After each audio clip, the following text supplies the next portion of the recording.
Méditation quotidienne avec Try Jesus Ministry. Bonjour, comment vous êtes ce matin? Comment a été la nuit? J'espère que tout va bien et j'espère aussi que par la grâce de Dieu, on aura une très bonne journée. Nous sommes ce matin dans le livre des Juges au chapitre 6 et je vous lis le verset 18. Ne t'éloigne point d'ici jusqu'à ce que je revienne auprès de toi, que j'apporte mon offrande et que je la dépose devant toi. Et l'Éternel dit, je resterai jusqu'à ce que tu reviennes. Alors, j'ai juste lu un verset, mais je vous explique rapidement de quoi il est question et je vous conseille aussi d'aller lire tout le chapitre comme d'habitude. Là, nous sommes dans l'histoire de Gédéon que Dieu avait appelé pour être juge sur son peuple et pour le délivrer de la main de ses oppresseurs. En fait, dans le livre des Juges, on voit ces scénarios qui se répètent et se répètent encore. Le peuple qui se repent, Dieu qui pardonne à son peuple, qui envoie un libérateur. Ensuite, le peuple retombe encore dans ses péchés et les oppresseurs reviennent. Tralala, et l'histoire se répète. Mais là, nous sommes dans l'histoire de Gédéon. Gédéon est celui qui était le plus petit de la maison de son père. Et puis, cette fois, c'était à l'ange de l'Éternel de se présenter en personne devant Gédéon et de lui dire que c'est toi que je vais choisir pour libérer mon peuple. En fait, l'ange a dit Gédéon paquet de bagailles sur la ville, sur la vie famille, etc. Il dit, mais comment il va délivrer le peuple là? Et puis, leurs anges ont fini de parler. Ce qui a retenu mon attention dans ce que je viens de vous lire, c'est que Gédéon a eu le réflexe de dire à l'ange d'attendre jusqu'à ce qu'il lui offre une offrande. Ok? Je regarde des lectures et puis on dit ok. Et puis de deux alors, les anges l'entendent vraiment jusqu'à ce que Gédéon a préparé ça pour le préparer et then lui offrir à l'Éternel. Ce matin, la réflexion que nous allons faire est la suivante. Quelle est ta réaction alors?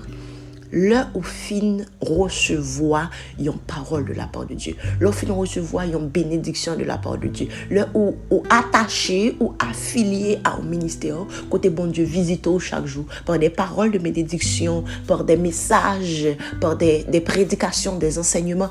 Qu'est-ce que tu fais après que l'ange de l'Éternel t'ait visité?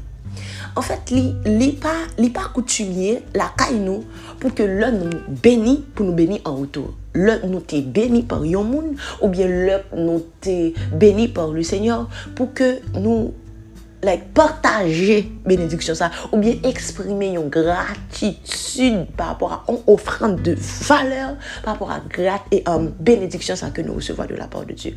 On t'appelle ça et puis on dit ok, ça c'est une habitude pour me prier pour lui, c'est quelque chose que je dois avoir et je pense ce matin que vous aussi vous avez besoin de cette bonne habitude.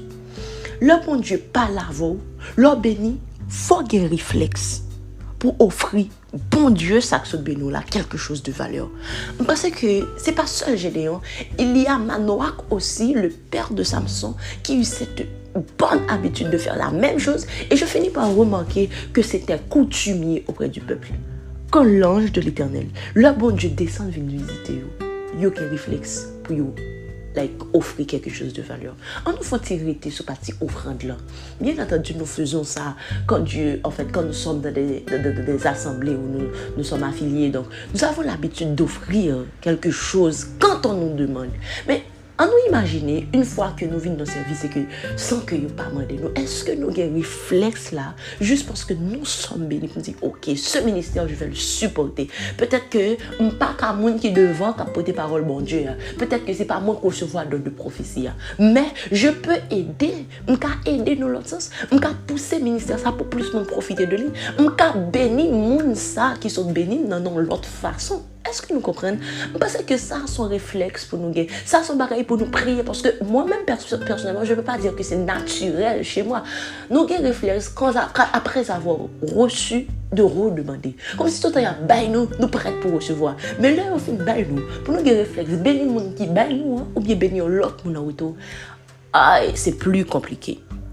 Guys, moi, je prie pour ça personnellement et je prie pour vous. Je prie que Dieu vous enseigne la générosité. Je prie que Dieu fasse de vous des sources de bénédiction.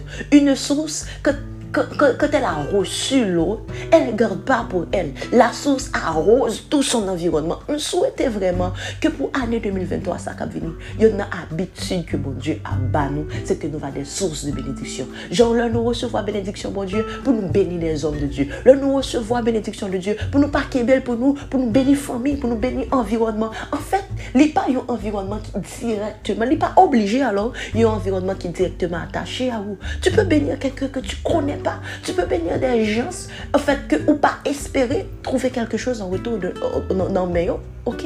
Mais moi, de bon Dieu, pour faire une source de bénédiction, une source que lui-même lui bénit, une source qui arrose les autres. C'est ma prière pour vous et c'est mon vœu aussi pour vous pour l'année qui s'avance. Alors, guys, j'espère vraiment que ce message vous a béni. Et à tous ceux qui n'ont pas Jésus ce matin, mon conseil, plus belle décision, plus grande prière que m'a fait pour fin d'année, c'est que bon Dieu, nous des moissons palpables pour podcast là. Alors, guys, passez une bonne journée aussi. Que Dieu vous bénisse abondamment.